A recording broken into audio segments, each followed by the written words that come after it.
Okay, go ahead.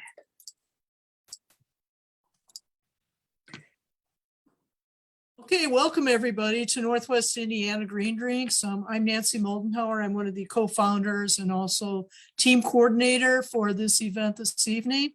I always want to acknowledge up front that this is our 10th year and that we are permanently in a video and live stream format. And we've had people from as far away as Canada, Florida, and California join us. And I've been told this evening we do have somebody from the great state of Michigan. So anyhow, I always want to acknowledge our partners in this endeavor, and our partners are Save the Dunes. Katie Hobgood is representing them this evening, and I am too, I guess. Michigan City Sustainability Commission, I'm the chair for that, and 219 Green Connect.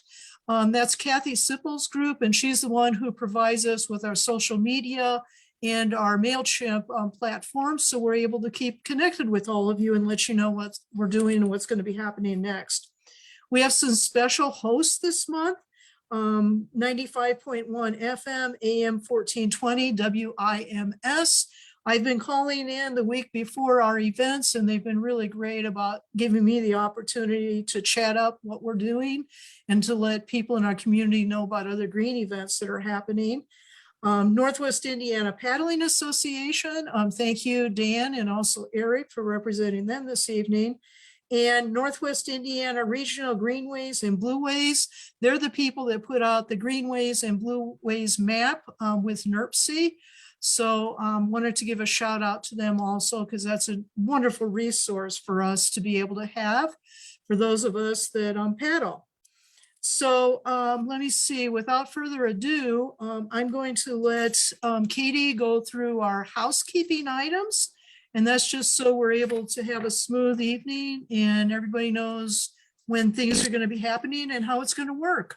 Katie? Thank you, Nancy. Good evening, everyone. Thank you for joining us as always for this month's Green Drink presentation. We are recording our presentation this evening, and it will live on the Save the Dunes Facebook page as well as our YouTube page. So you are welcome and encouraged to share this recording with all of your contacts so everyone can get really excited about paddling this season. Everyone who is on the Zoom call with us is muted without the ability to unmute yourselves. At the very end, we are going to have some time for questions and answers. So I'll give you back that permission then so that you can ask questions if you would care to. You're also welcome to put your questions into the chat, either on in the chat in the Zoom call, or if you're watching on Facebook Live, hello, welcome. Please feel free to put your questions into the comment section of this live video, and I will be monitoring those as well and asking our presenters at the end.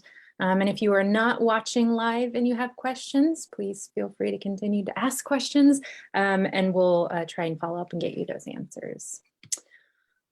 I think that that is all that I have. Thank you, Katie. Thank you so much. I am so happy to welcome Dan Plath and Eric Plath back. The last time they were here was 2014, which was several years ago. And at that point in time, we were at Shoreline Brewery. They had a family room. And I remember Dan and Eric carrying in Eric's little kayak at that point. And after our formal presentation, Eric actually demonstrated some strokes with a kayak paddle. And so I have very fond memories of that particular session. And I'm so excited to welcome the two of you back. A couple reasons. Spring is just about here. I know that the Northwest Indiana Paddling Association has published their schedule of events that are going to be happening. And I have a lot of questions, and I'm sure a lot of people that are listening this evening do also, about paddling in general and equipment and safety and where we can go and things like that. So without further ado, Eric and Dan, I'm going to hand it over to you. And Katie, if you could pull up that video and play that first, that would be great.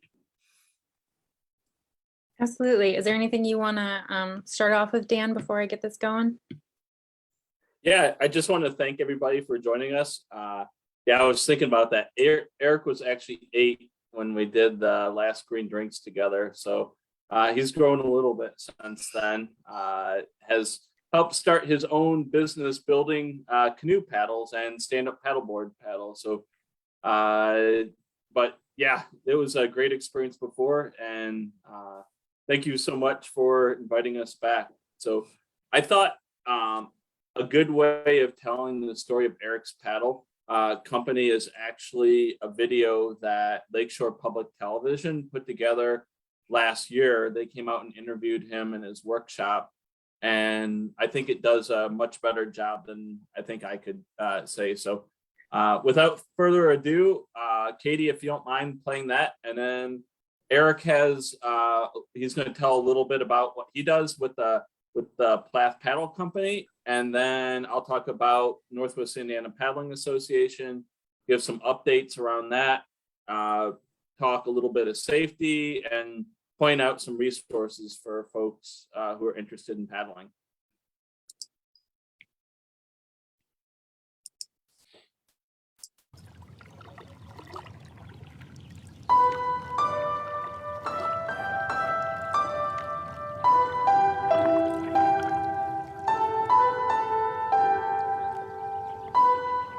I taught him how to build a couple paddles in the beginning, and he just took it and ran with it. We started posting pictures of it on Facebook, and people wanted to order them. I've had paddle orders throughout the Midwest, Canada, England, and New Hampshire. I'm Eric Plath. I am 13 years old, and I am the founder of Plath Paddle Company. I helped start the Northwest Indiana Paddling Association. I think he was actually in utero the first time we did a paddle. He's had his own kayak since he was 3. It's, pretty much in his blood. I just like how every paddle is a little different, and each one is unique in its own way. My grandfather was a carpenter, and 4 of my uncles are carpenters too. We've been just doing a lot of woodworking our entire lives. My dad was an industrial arts teacher too as well, so Eric has latched onto it and taken it in ways I never even thought we were ever going to, so it's pretty neat. Safety is a big part of it. All this stuff generates a lot of dust. We have a dust control system and also a dust collector, and we also have the kids all wear masks. So one of the first things we bought was what's called a saw stop. It will sense the human touch and it will automatically throw a brake on it. So the worst you could ever get is maybe a tiny scratch. The biggest thing is just training them and making them feel confident. Katie, she is 11 years old. My brother Matthew, he is 9 years old. They both really enjoy working on the paddles, sanding it typically, also gluing together the shafts. And varnishing and finishing. Yeah. We try to produce no waste or really minimize it. We're also just trying to reuse things a lot. The wood chips we use for our guinea pigs, that for bedding. We have probably the cleanest guinea pig cage around with how much it produces. They're in Cub Scouts and Boy Scouts and Girl Scouts, and if they want to do something, it's up to them to pay for half of it, and then I'll pay for the other half. By having some ownership in it, they take better care of it. It means a lot more than just handing them something. When we decided that he wanted to go to Marquette, which, going to a school like that's not cheap, he wanted to do something to help contribute to his education. At Marquette, you can earn an associate's degree in business while you're still in high school. So I would like to do that. I'm getting experience not only in woodworking, but in sales, web designing, taxes, all that. It's also interesting because you go in to a bank or an accountant and say, well, we've got a 13-year-old who's starting a business, and said, this is Dad's business. I'm like, no, this isn't Dad's business. He's building these paddles independently. I'm kind of quality control just to make sure that he doesn't miss anything, or if he needs some help learning a different tool or different technique for things. Eric's running at about 95% himself right now with everything. So it's been, for me, very inspiring.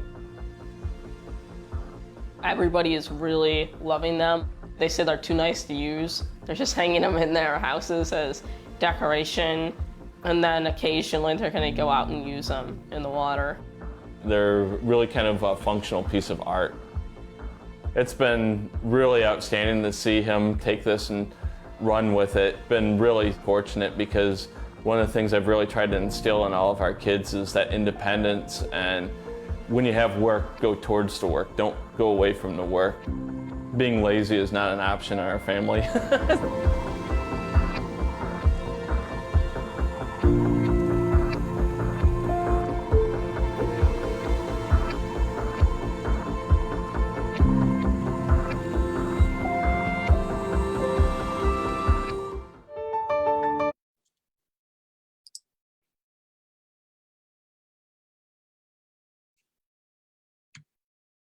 That was pretty excellent. Dan, I'm going to turn it back over to you.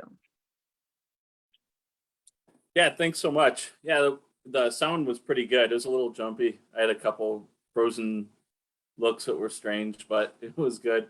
We're going to share our screen for the presentation here, so if everybody could hang on for a second. Are you sharing there? Yeah. Is it showing the next slide?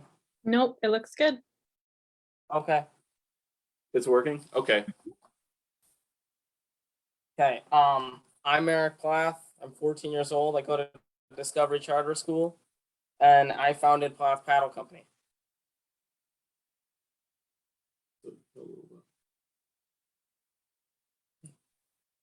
Wait, is it not working? All right. Hang on. Something seems wrong.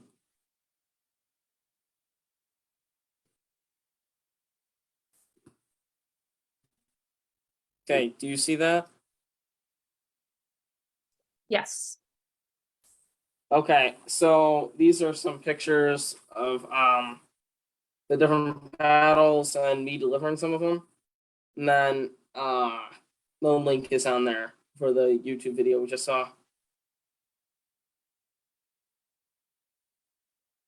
So I formed Plath Paddle Company in 2021 when my teacher, Mr. Frankowski, came up with a project called the Genius Hour Project. And that was basically had an hour every single day to work on a project of your choice for a quarter of the year. And I chose building the canoe paddle, and it sort of just took off from there. These are all custom built by me, my sister Katie, my brother Matthew, and my dad is oversees it all. And then the paddles range from $100 to $200. We have had over 50 orders taken to date, ranging from as far as England and New Hampshire to Wisconsin, Indianapolis, and Northwest Indiana. And then we have a Facebook page and an Instagram page, and the website link is below. So Eric was going to talk a little bit about how he builds them too. These are laminated canoe paddles, so he's going to just do kind of a quick overview of how he builds them. Okay, so there's the whole list of all the woods that I use. I try to mix them up to make them look just unique in their own ways. So the first step is to cut strips of the from the board, and I glue them together to laminate them to make the shaft. And then I glue those strips together. There's usually about 7 or 8 strips, and that's called laminating them. And there is a bent one.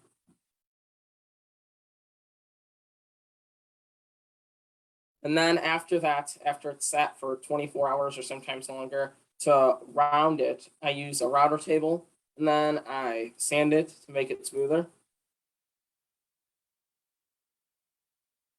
And then after that, I get to laminate the blade. So that is one of my favorite parts. I get to pick the different types of wood and what I think would look the best together. And then I laminate those, and then it's the same wood, so it's about 24 hours usually. And then we have then we trace the blade and the handle on the actual block of wood so it's completely even and there's nothing to mess up. And then we cut the paddle out on the bandsaw. The first picture is my first canoe paddle, actually. And then we shape the blade with a planer, and that knocks it down about an inch. And then you have to further shape and sand the blade and handle just to make it smoother and look better and able to use. And then after that, we put a sheet of fiberglass on each side, and then we put 2 coats of epoxy resin on each side of the blade, and then we usually do the handle and the shaft too. And then we sand and finish with 8 coats of spar urethane, sometimes more depending on how it looks. And then we have to wet sand between every 1 or 2 coats usually. And then after the final coat that's the finished paddle. That's what they'll look like at the very end.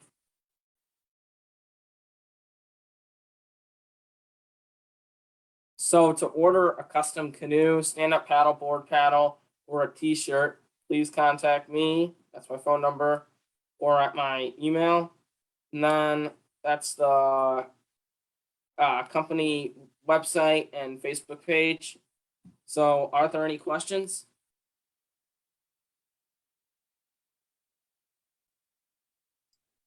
Let's see. So typically they do with green drinks, they do the questions actually at the end. So we could wait till the end on that. Anything else you want to talk about with the paddling, with the Plath Paddle Company? Not really. Do you guys still see it, or is it away? It's away.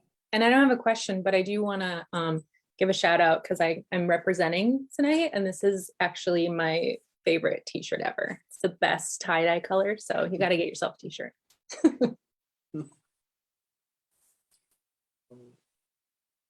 Yeah, thank you so much. Yeah, I'm getting slideshow. Sorry, we're hit from the beginning. Yeah. There you go. So a little bit, I had a couple things I thought that Eric would want to talk about with it, and then we'll jump over to kind of an update. The one thing we get a lot of requests for is kayak paddles. I keep saying this, we're going to have them soon, but it'll probably be summertime before we get a chance to work on a prototype. He's been lucky enough to get so many orders. He's got about 50 orders now. During the school year, production slows down pretty substantial. He's really involved in Boy Scouts and school and different sports. And he and his brothers and sister and one of our good friends have formed a local rock band too. So between building paddles and learning to play guitar, Eric's a busy guy. The name of his band is actually Massasauga, named after our local rattlesnake that inhabits the dunes. We could go on and talk a little bit about Northwest Indiana Paddling Association and some of the safety stuff. Let me jump in here. I'll switch over. And then we could do the questions at the end. So first off, Northwest Indiana Paddling Association, who are we? Can everybody see that all right? Katie, can we see that all right? Yes, I can see your side slide as well, though, just so you know. Oh, how do you stop that? Yeah, Eric, I think knows how to do that. Apologize. You said you could see the next slide? Yes, I can. Okay.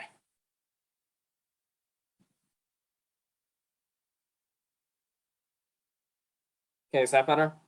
Yes, it is. Okay. All right. Good thing I have a 14-year-old who knows how to do things on computers better than I do. Who is the Northwest Indiana Paddling Association?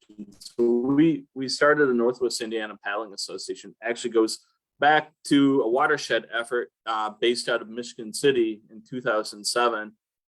We did what was called the Trail Creek Fun Float in celebration of our watershed plan that just had gotten approved at the time. And it was around Trail Creek, and we thought it'd be really ideal to get people out and actually see Trail Creek firsthand. So a handful of us went out and spent about a week in the river in Trail Creek, clearing it of log jams as far as getting it opened up where people could get through it. And it was pretty much the first time in anybody's memory of being able to go out and paddle Trail Creek unobstructed. So at that first Trail Creek Fun Float, we ended up with about 68 paddlers who showed up. And I think it shocked all of us how many people. I don't think a lot of us even realized there was that many paddlers around. And that a lot of those folks were some of the core group that helped start the Paddling Association. I noticed on one of our guests is or one of our people joining us is Eric Sprena. He was one of our founding board members with the Paddling Association. So shout out to Eric for joining us. So we quickly became a 501c3. By 2010, we'd actually filed all of our paperwork. We figured that we would want to pursue grants. We would want to pursue, being a legitimate organization that could help leverage money and get things done on the ground. The numbers fluctuate, but we've got about 2,300 Facebook followers now, quite a few members. We could definitely use a lot more members because this is an all volunteer organization, and that's the lifeblood of our organization. And we're an affiliate of the American Canoe Association, the ACA. So we're what's called a Paddle America Club. Our mission's really threefold: paddling, so getting people out on the water for camaraderie, enjoyment, and really getting people to appreciate these great hidden jewels that are in our backyards. Education, so a lot around safety, teaching people how to canoe and kayak safely, and enjoy the outdoors. And then finally, a big part of what we do is what we call Blue Way stewardship. That is going out and actually developing water trails, developing public access sites. We've worked really hard on making accessible launch areas. We've got more ADA accessible canoe and kayak launch areas in Northwest Indiana currently than any place in the world, we've been told by Easy Dock, who's the manufacturer of those floating ADA launches. And then a big part, it's too bad Mitch Barloga couldn't have joined us, was helping actually implement the Greenways and Blueways plan that had been in process. I think it started around 2005 when that effort happened. And the Blueways portion was really involving developing water trails, because a lot of our rivers and streams were not really developed with access sites. A lot of them were really clogged up with log jams and had a number of other issues associated with them. Our vision really was to try and make Northwest Indiana a premier destination for paddling. And really how we've been able to do this was through partnership. I started actually to put together a slide of all the partnerships we've had, thinking back over the last 14 or so years since we began this. And it was staggering how many, like literally every town, if it had a waterway that ran through it at one point or another, we've interacted with them. steady partners like Save a Dunes, Shirley Hines Land Trust, the list goes on and on, but really how we've been able to get a lot of what we've been done it has really been through partnerships. So talking a little bit about education and safety, we've been doing a number of different things over the years. A handful of us are what are called American Canoe Association instructors. I'm an instructor. Actually, Eric, my son, went through it with me for canoe instruction a few years ago. So he's an unofficial instructor too. He passed the test, but technically you have to be 18 to be an ACA certified instructor. So, but a number of us have done this over the years here. So some of the things that we do, I'd like to point out some of the resources. We've developed a really, really slick website during COVID, actually, last 2 years. My plan was to click on the site and kind of walk people through it, but it looks like using sharing hyperlinks and that it's not super conducive with Zoom. So I would just ask people on their own with their own free time to go in and search out the Northwest Indiana Paddling Association and check out our safety page. Lots of really, really good information there. Everything from cold water paddling, what type of boats you should use, some advice around life jackets. The list goes on and on, depending on where you want to paddle, what is appropriate, what you should be doing, and some tips around those sorts of things. So I would definitely encourage people who are wanting to paddle to check that out.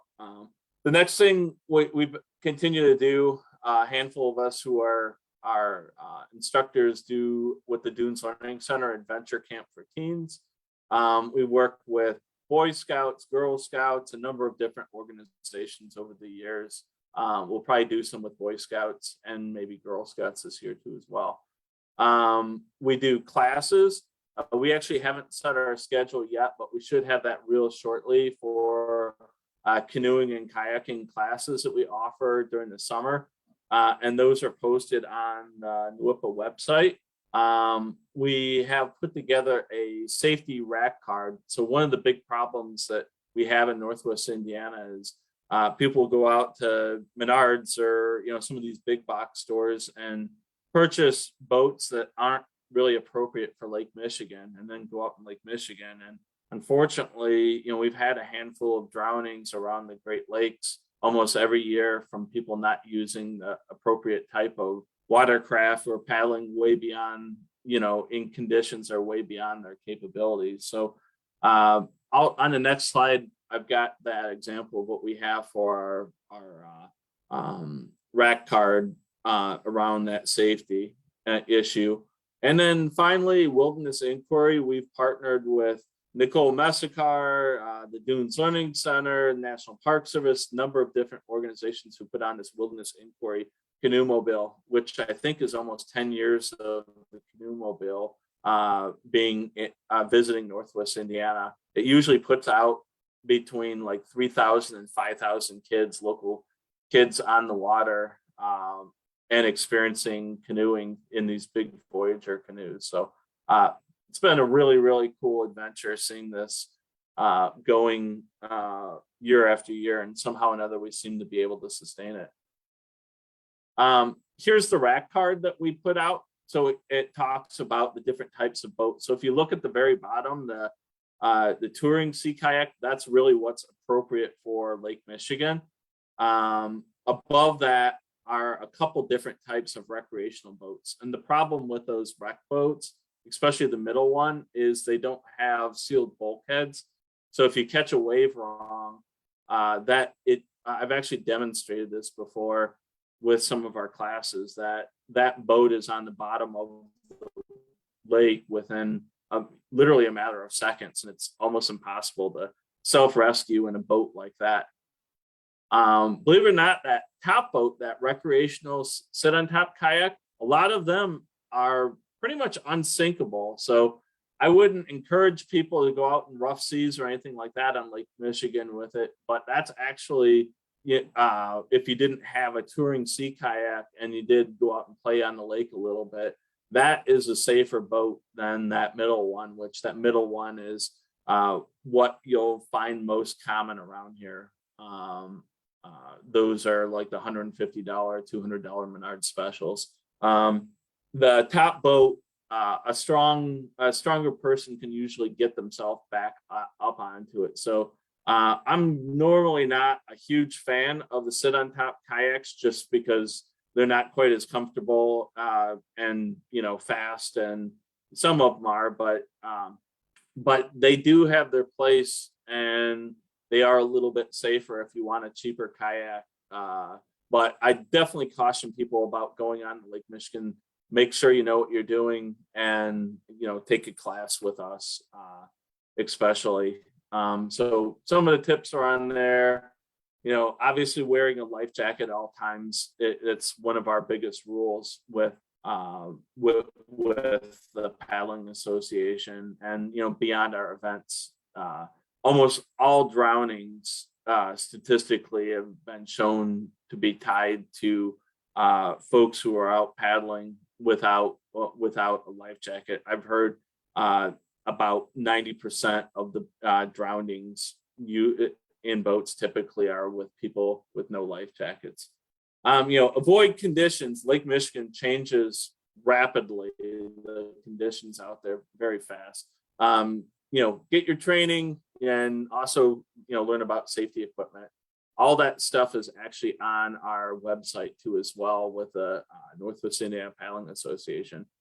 Eric Sprenna, who's on this call, actually helped put a lot of that together. He also was a kayak instructor and put a lot of thought into it. So it's definitely worth checking out what we have in terms of safety. Shifting gears, Blue Wave stewardship. So this is what we do in terms of developing water trails. So a lot of it's going out with our crews, clearing out log jams. We use the Palmer method of restoration. I noticed that another one of our guests tonight is Mike Ryan with the Northwest Indiana Steelheaders. And the Steelheaders used to do a lot of this type of work too. It's fish-friendly work that it's opening up jams, but it's doing it in a manner that actually develops habitat for macroinvertebrates, for fish, and so forth. So we early on tried to learn from the steelheaders and some of the people who they would actually partner with. So that was pretty much what we did for the first year or two, a handful of us who started this. So shout out to the steelheaders. We very much appreciate everything that they did and still do around our waterways too as well. So our stewardship program grew, and a lot of our focus has been on the East Branch of Little Calumet River, and we continue to maintain Trail Creek. But we partnered with Indiana Dunes National Park, and what they have, what's called their Park Connection, and that's their volunteer program. So we have within the Park Connection our river crew, which is kind of they're NWIPA volunteers, but they're also signed up as volunteers with the National Park Service. And we very much appreciate, wear my hat from the Park Service too as well. It's a great partnership between the two organizations with our river crew. The Park Service really helps bring in a lot more resources than NWIPA could probably afford sometimes. And we both organizations kind of have their advantages. NWIPA is very nimble, the Park Service is less nimble, so it really kind of works out pretty well. So here's some of the things that we are working on. Probably our biggest news, Katie Hobgood, who actually helped us put together the Shykel Rivers grant. Over 2022 and 2023, the goal is to open up the East Branch from the Heron Rookery actually to Lake Michigan. So right now we've got about 7 miles what's open for paddling from where Brummett School is basically to Howe Road, and the rest of the river is pretty well jammed up with logs. And the goal is to actually use the Palmer method, go out and restore the river. So kayakers, canoeists, and fish can actually start getting through some of these spots with a little bit more ease and not having to climb over things. And then we will continue to maintain Trail Creek. We always keep Trail Creek opened up pretty much until you get to the golf course. At the golf course, we usually stop right at that point. We've always been kind of dissuaded from going through there. I think the golf course has always had concerns about somebody getting hit with golf balls who are paddling through and so forth. So number of reasons there, but Trail Creek, we continue to maintain that.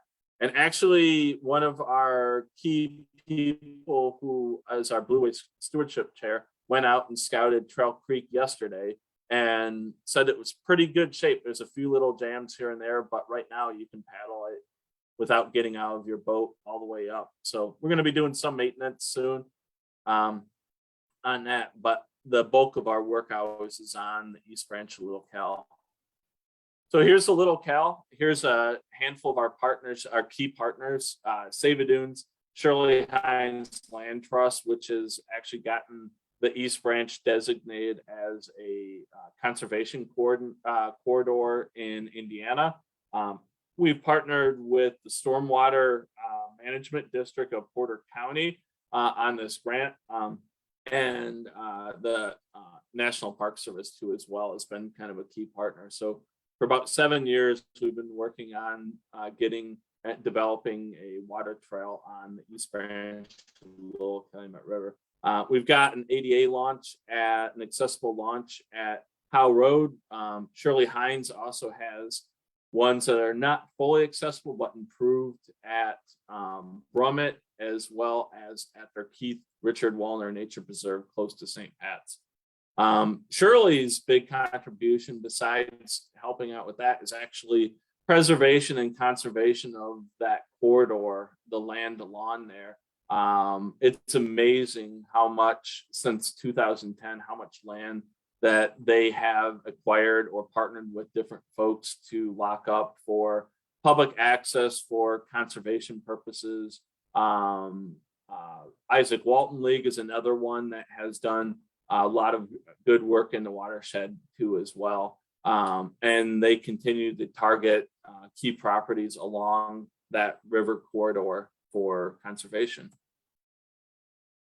Here's some examples of what it looks like when we go out and do log jam clearing. We've got a lot of it's just really kind of brute hard work using chainsaws, using pullers, going in and sawing them up and then getting the logs a lot of times up and out of the watershed, or not out of the watershed, but out of the waterway, so they don't end up back in there.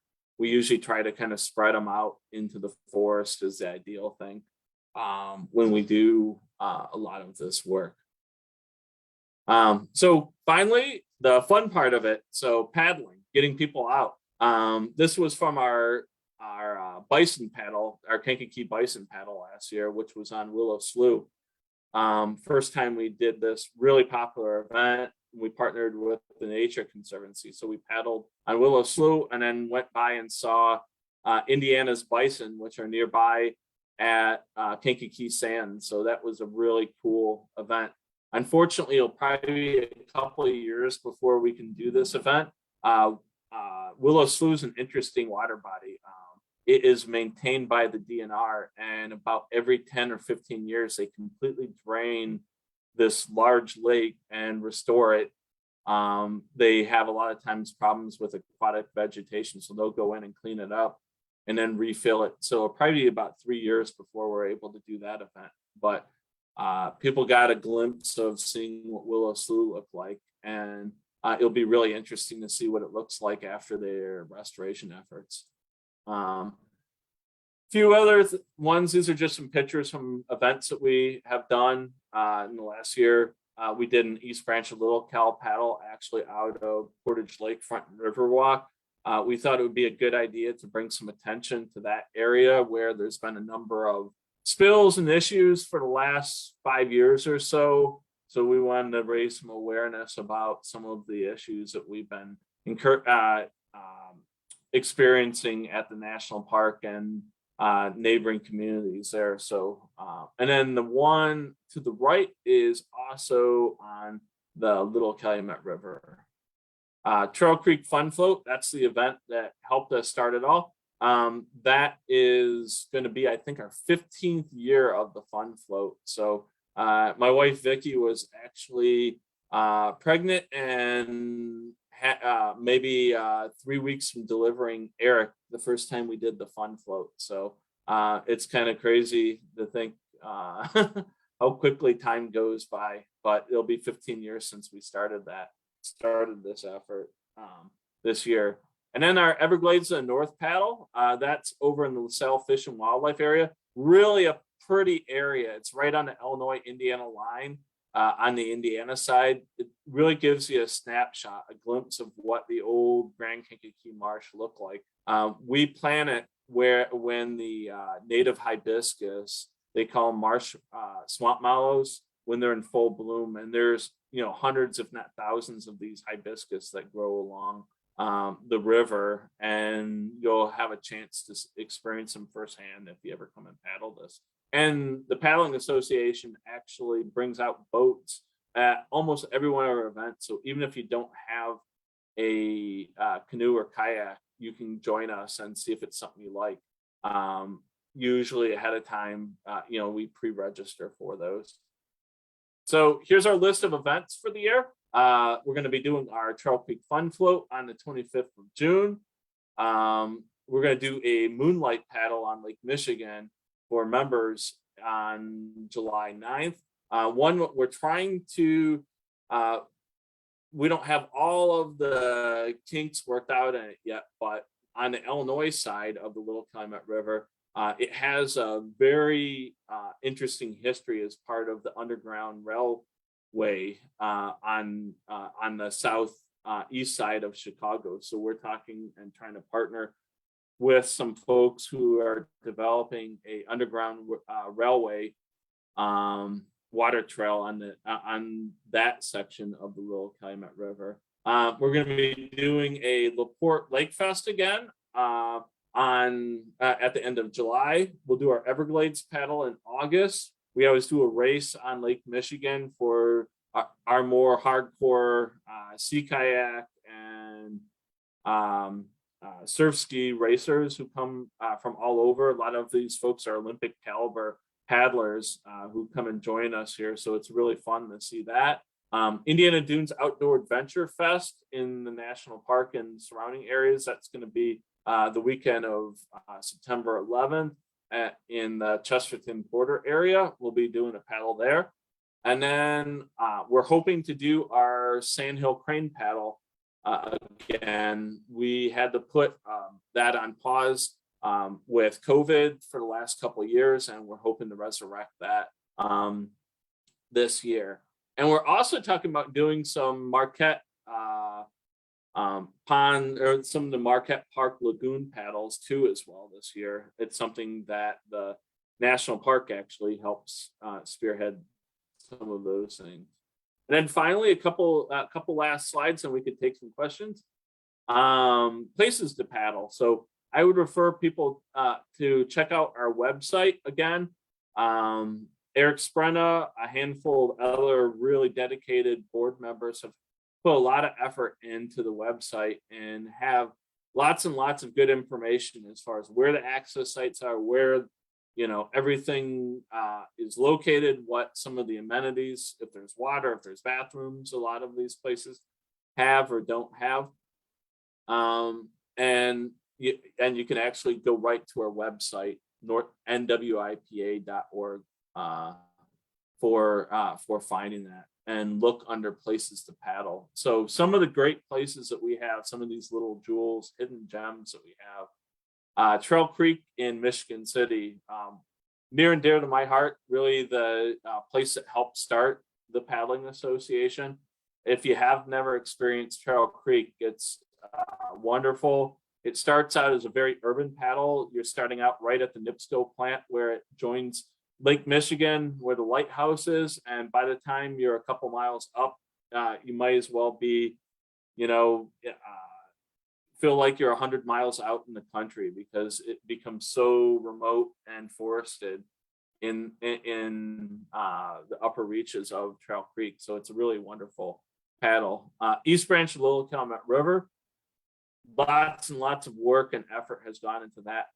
It was a river that was open really only for the last 7 years. For about 30 some years, it was closed for paddling, mostly because of log jams and other issues.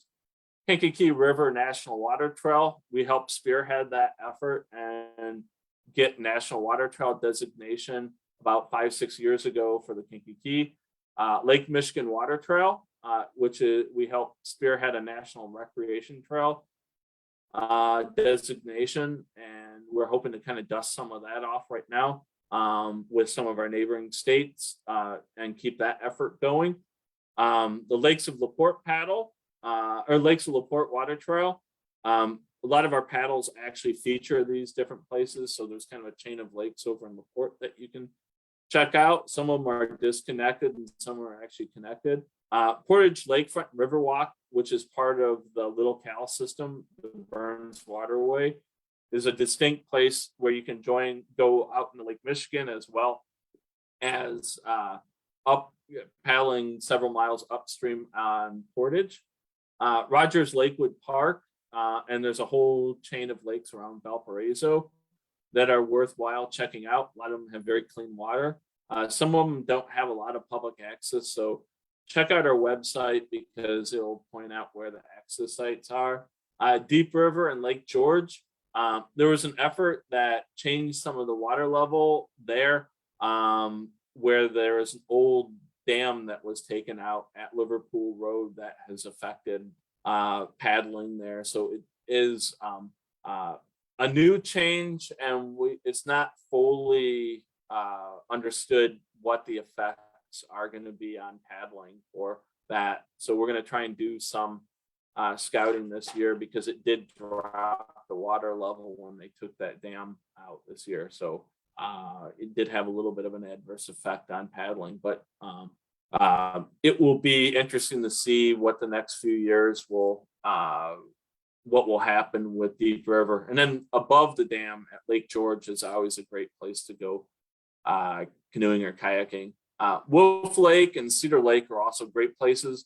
Both of them are good early morning and late evening paddles because you get a lot of speedboats out on those. Same thing as like Pine Lake in LaPorte, that you have to keep your guard up with the jet skis and the power boats out there. I usually hug the shore pretty close because a lot of people aren't always paying that close of attention to who's out on the water, and you don't want to get hit by a jet ski or a power boat.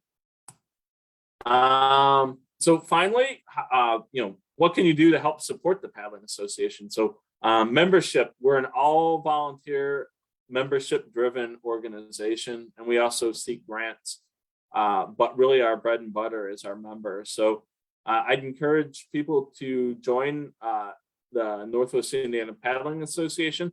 On our website, you can click on it and it will take you right there where you can sign up. It's very inexpensive, and it really goes to a good cause. We've developed literally hundreds of miles of water trail in Northwest Indiana since we started. So us and our partners. So I would encourage people to check out our website. And then finally, some of our contact information. If people are interested in what Eric is doing with his Plath Paddle Company and his business, here's the information for Eric. And then here is the Northwest Indiana Paddling Association. Since we last did Green Drinks, actually, too, we've changed our logo. You might notice that it's pretty close to what we had, but made it a lot more realistic. So we've been really excited about our logo too as well. So we're trying to kind of rebrand ourselves a little bit around that. So that was everything I had in my slide deck. If people have questions for Eric or myself, we're available for questions. Dan, Dan and Eric, thank you so very much. Eric, I'll have to say that your paddles are gorgeous, and I can really tell the great care that you take when you make them all. So, Dan, always as usual, you're full of so much useful and helpful information. And who wouldn't want to become a member of the Northwest Indiana Paddling Association? And if I could mention, you have, besides your individual membership, the family one. So it's a great way for everybody to join in on the fun. Katie, I'm going to have you, as usual, take a look at questions that have been dropped in either the chat here on Zoom, and also check to see if any questions were dropped in comments on Facebook. So we'll entertain those first, and hopefully we'll have time to get to live questions. But if you have something that you for sure want to get answered, then I would recommend dropping those in one of those two places. Katie? Thank you, Nancy. We do have several questions that came through. So we'll start with the questions for First one. Eric. So Eric, Cheryl asked, how do you choose the shape of the paddles? Some seem thin and some seem thick. So the longer blade ones were for deeper water, and then the other two were a bent shaft and a straight shaft. Bent shaft is more efficient when you're canoeing. The deep river paddle or the deep water paddle, that's better for deep water. It's harder to use in shallower places because you're gonna hit the blade. Yeah, it's and those deep water paddles are very popular with people. He's actually sold quite a few to Canadians. It's a popular style of paddling in Canada. And also England was one of our first people, very avid paddler who has ties to Indiana, has ordered paddles that have been shipped over to England for that. So it's just a different technique that people use, and what a lot of people, and sometimes they're just so, they're very beautiful paddles. So quite a few of them, people just bought them because they thought they really looked cool and wanted a unique piece for their wall. So a lot of it just boiled down to people's preference, what they would like. But people who paddle deep, a lot of times deeper water, lakes, going up to the boundary waters and some of these places where you have some deeper lakes, they prefer that style, that beaver tail and otter tail style. That's what those are called. Excellent, thank you. Okay, next question. Can you engrave a message on a paddle? Yeah, we can. We have access to a laser engraver, and we've had some of them just by Sharpie too. We've had little messages written on there. That is actually easier, and it goes on good if you when we put the fiberglass and the epoxy over it. Yeah, it's a lot of people actually he signs all the paddles and numbers them. So a lot of times people actually like the personal touch of something handwritten on the paddle rather than, lasered in. I think that I think a lot of people like the handcraftedness of it and uniqueness of having something that's actually handwritten onto the paddle. So, but we've done them both ways. Okay, Lance asked, would you consider going on the TV show Shark Tank? I mean, maybe if we get that big. Those guys intimidate me. I don't know. Yeah. Especially that one lady. She seems kind of mean. I forgot what her name is. I don't think I'd want to go on there. Okay, so that's a maybe from Eric and a hard no from Dan. So good to know. It's his business. If he wants to go on there and get chewed up by Shark Tank, you can go ahead. I'll cheer for you.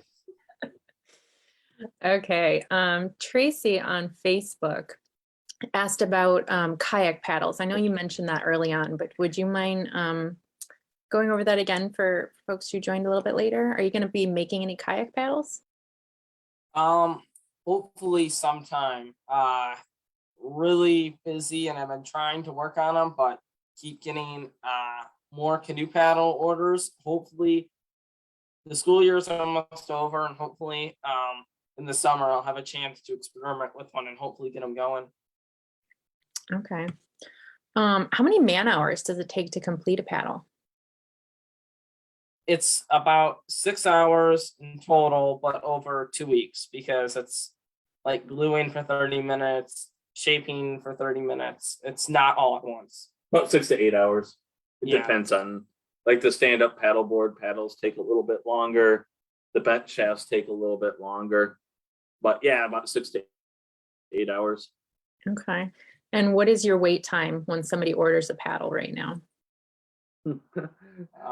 Right now, it's really slow for him with school. But once he gets going, like over Christmas break, I think he cranked 5 paddles out in 2 weeks. But that was mostly a lot of what he was doing.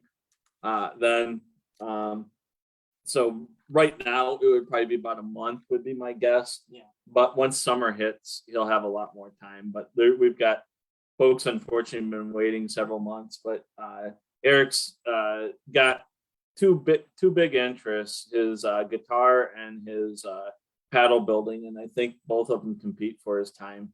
So Tough choice.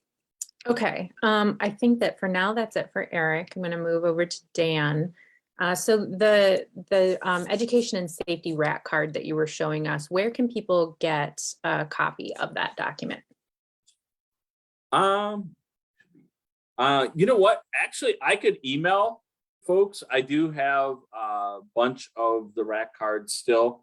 I've have dropped some off in the past. I'm not sure if they're out or not, but I'll try to get some over to the Indiana Dunes Visitor Center. We also had them in the lobby at Indiana Dunes National Park in headquarters, and a handful of other places. NERC, I believe, had them in their rack cards, or in their rack. So I want to make sure we get some out. I actually did kind of a refresh with our new logo, so we'll likely getting another run of those printed. That was something we partnered with Urban Waters on.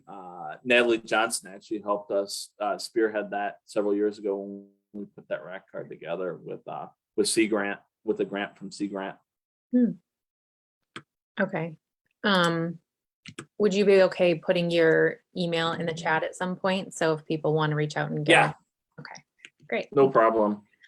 Okay, I'll do it next right now. question from Susan. So I don't currently own a kayak. Are there any places in Northwest Indiana to rent them for the day?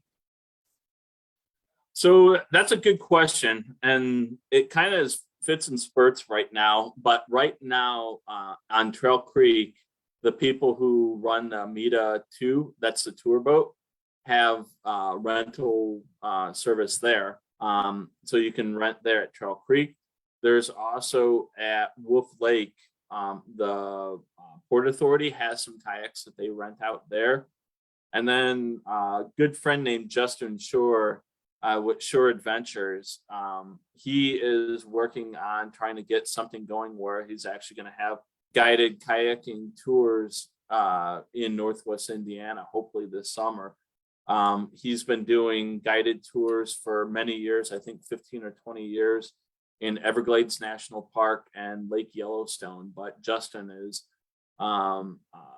actually from Valparaiso originally and wants to move back home and get it going here. So I've worked with him a little bit on some ideas for trying to get that up and going. But I think that this summer, his goal is to try and get that going and maybe even get a paddle share in the Indiana Dunes and surrounding communities, hopefully in the next year or two. It's something that Indiana Dunes National Park, we've actually just applied for this bill grant money, some of the infrastructure money, and some of it would actually allow for bike shares and paddle shares. So we're trying to get some money for 3 paddle shares in Northwest Indiana. So hopefully that will help because there's definitely the demand there. there's more demand than there is supply. Absolutely. That would be incredible. And I'm sorry, what was the Yeah. company on Trail Creek that's doing the rentals? What are they? Harbor Country Adventures, I think they call themselves. And those are the folks who run that the Meta 2, the tour boat. So if you go to Millennium Park, which is where like the big water fountain is, right on Trail Creek, right in front of there, they rent sit on top kayaks. Perfect. They've got you can go on Trail Creek. They don't want you to go on Lake Michigan. So I'm glad they're not putting people out in the lake, but they've been doing it for maybe 3 or 4 years now, and seems like they have a good business there. Excellent. Okay. Next question. So Dean picked up on your theme of perhaps not getting kayaks from Menards, but what would be a good source, in your opinion, for buying kayaks? Probably the first place I would recommend, it's about an hour drive from here, Bristol, Indiana, and a place called Fluid Fun Canoe and Kayaks. I'll put it down in here. Fluid. That's actually where I got my first kayak when I was 8. They've been around for years. And if you're a member of the Paddling Association, they actually give a discount. I think it's like, 5 or 7%, something like that. I forget. It's on our website. But Fluid Fun is right on the St. Joe River, and you can try them out. They usually have several hundred boats. Really nice family who owns the Fluid Fun, and you could try out different boats there. So that would probably be my first place I would tell people to go. Up at Canoeacopia it's the world's largest canoe and kayak expo up in Madison, Wisconsin every year. And there's also a place called Rutabaga in Madison that's really a top-notch dealer for, I don't know, they probably have 20, 25 different brands of boats there too. And that would be a great place to get better kayaks. Some of the big box stores do carry boats like Old Town, and you can get some decent boats at Dunham's and that, and not to like persuade people not to get the $150 boat. Those are actually great starter boats, but it's a matter of where you put it. So it'd be a great boat to go on Trail Creek or the Little Cal or some of these smaller water bodies. Lots and lots of people start out with the big box special, and some people are satisfied, and it serves them well, and they're good boats for that sort of thing. Where you get into trouble with them is if you start getting on the bigger water. That's where it gets pretty dangerous. If you take some of these cheaper boats out on Lake Michigan, they're just not gonna hold up, and they're not going to be safe. If you were to flip the boat, you won't be able to get back in. It's just going to sink. So they definitely have their place. We welcome them. One thing that we try to pride ourselves on with the Paddling Association is we're very inclusive. We've got people who've got $4,000 carbon Kevlar boats that are right next to people who have something that they bought at a garage sale for $100, and they we try not to have snobbery among paddlers. We try to welcome everybody to come and paddle, but we also try to be realistic with those folks and educate them where they should use them and where they shouldn't use them. Along those lines, Bridget asked about kind of what you've been talking about. Would you say that for those sit inside type kayaks that Lake Michigan is really the biggest risk in our area, and everything else would probably be okay? Let me sure if I understand that correctly. So a sea kayak, a touring boat, is a sit inside boat, but they have double bulkheads. So it's like 2 sealed chambers that make it difficult. you could flip that boat and then get back in it because those chambers don't fill up with water. And then sit on top kayaks. Most of them are basically like completely sealed, so you could actually get back onto those boats.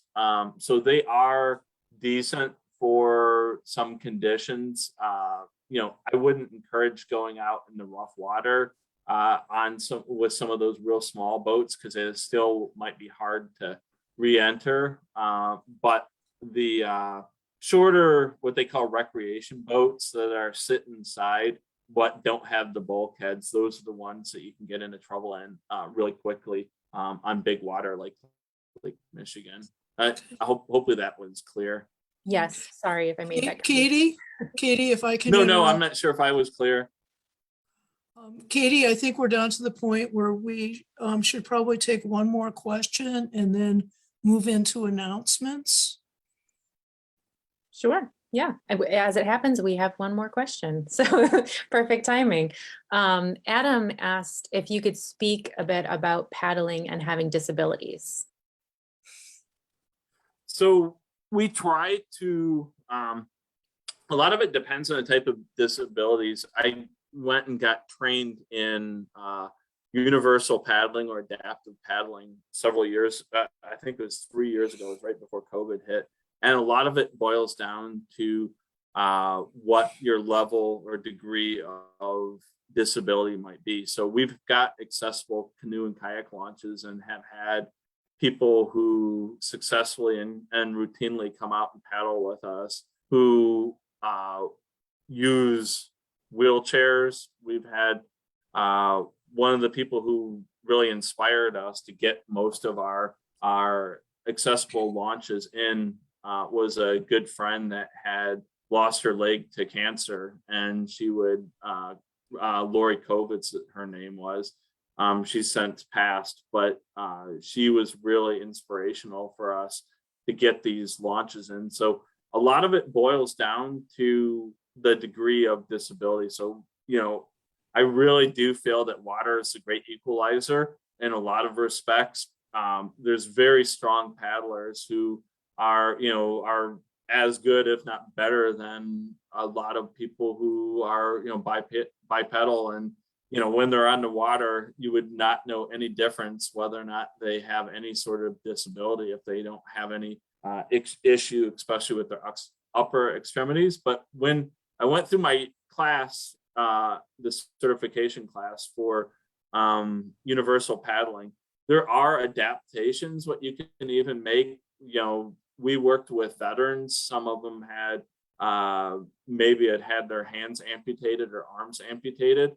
So several of the people that we worked with, so you can actually get adaptations for using your paddle still, even if you might only have one arm. Where it gets interesting and gets tricky is when you get into people who are have severe disabilities. That, for example, we actually with our paddling association have kind of a list of rules. We do definitely encourage people who are with disabilities to learn how to paddle safely, but there are disabilities like if you can't control your breathing, if you were to go underwater, there are disabilities where you basically would just fill up with water and swallow and drown that way.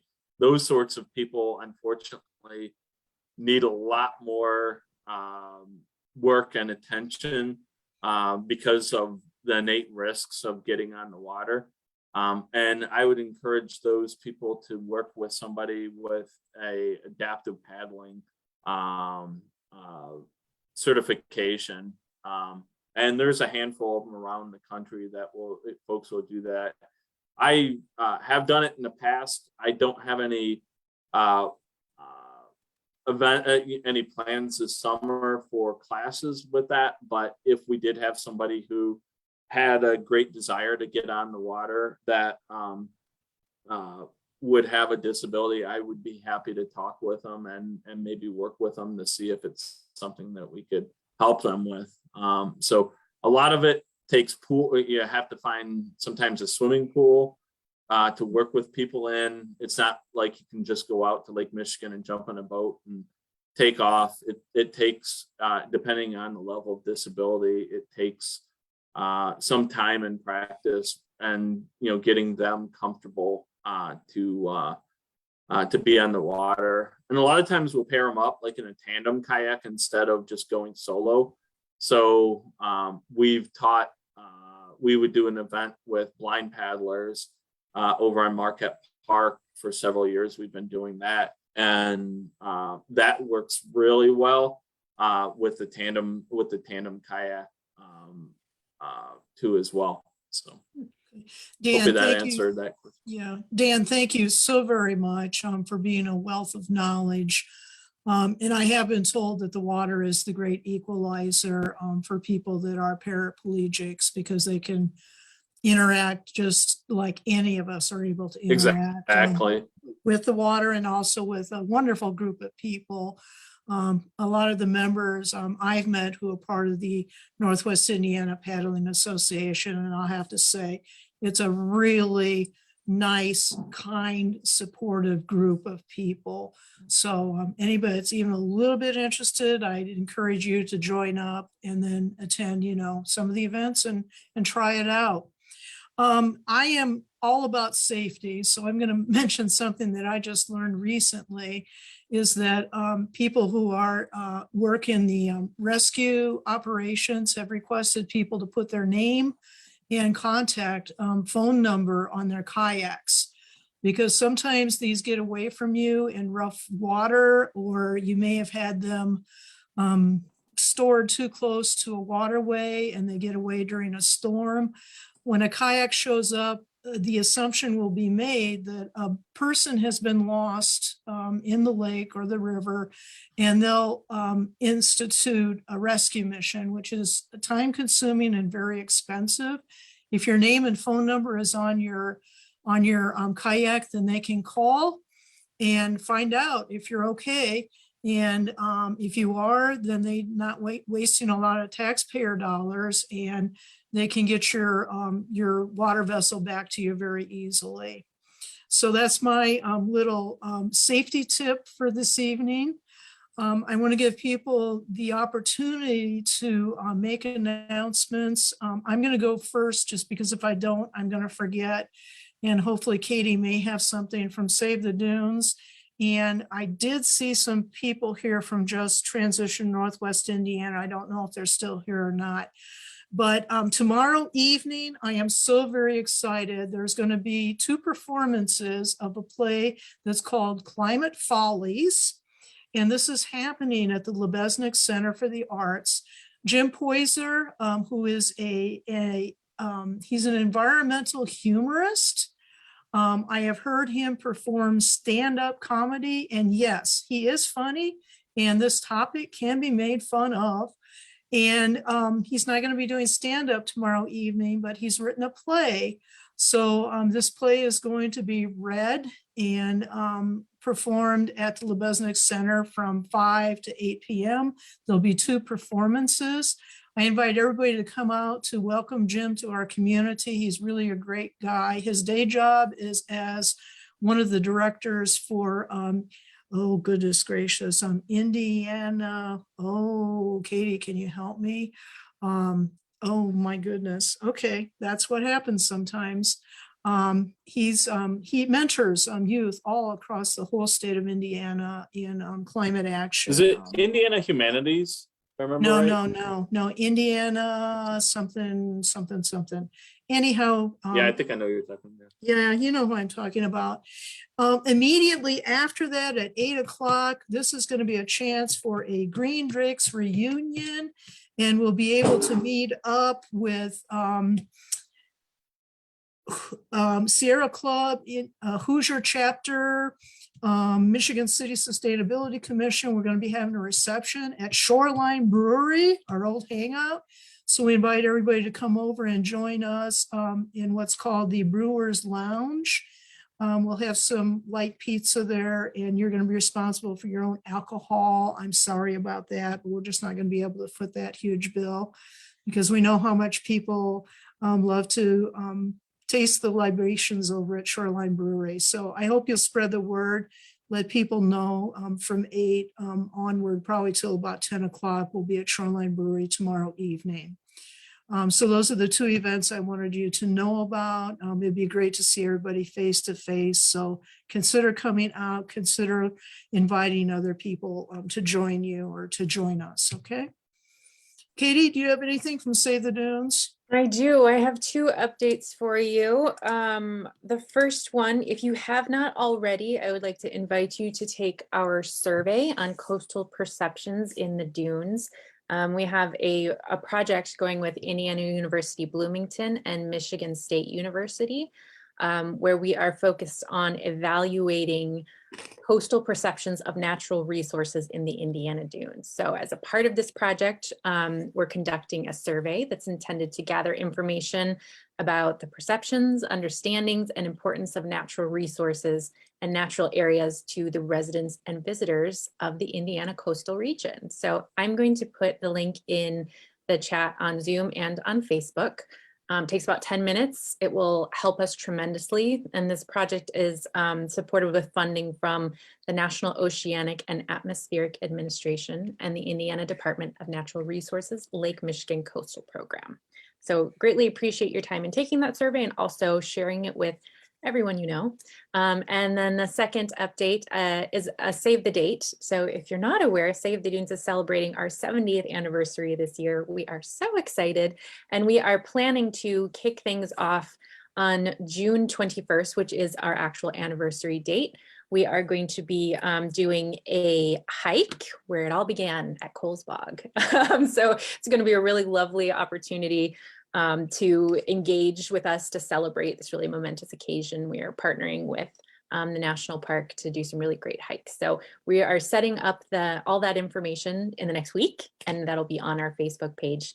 And we also share those types of things out in our newsletter. If you're not already signed up, I would encourage you to do so. Go to savedunes.org.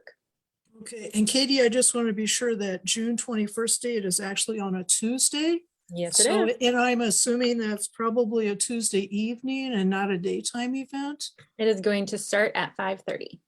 Okay, thank you very much for clarifying that. Absolutely. Okay, and I saw Cheryl Chapman was here from Just Transition Northwest Indiana. Is anybody else still here from that group? Because I know they have some announcements that have been made recently. Okay, they just had a couple workshops. I believe they have another one scheduled. And they also are still, their petition drive is still going on. And this is for the plea for a 100% clean coal ash pickup at the Michigan City power generating station. You can find all of that information either on their Facebook page or on their website. Again, that's Just Transition Northwest Indiana. Okay, anybody else have a green event or a green happening or a green anything that they would like to share with the group?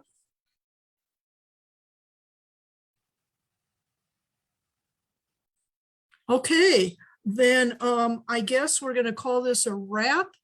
Again, Dan and Eric, thank you so very much for being with us and for presenting.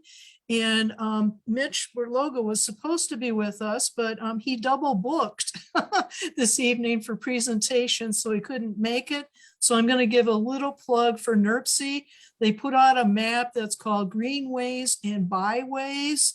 And this is a most excellent resource for all of the trails and the waterways in Northwest Indiana that you can use for recreating. It will show you really helpful information for things like access and whatever else. You can get that by going onto the NERPC website.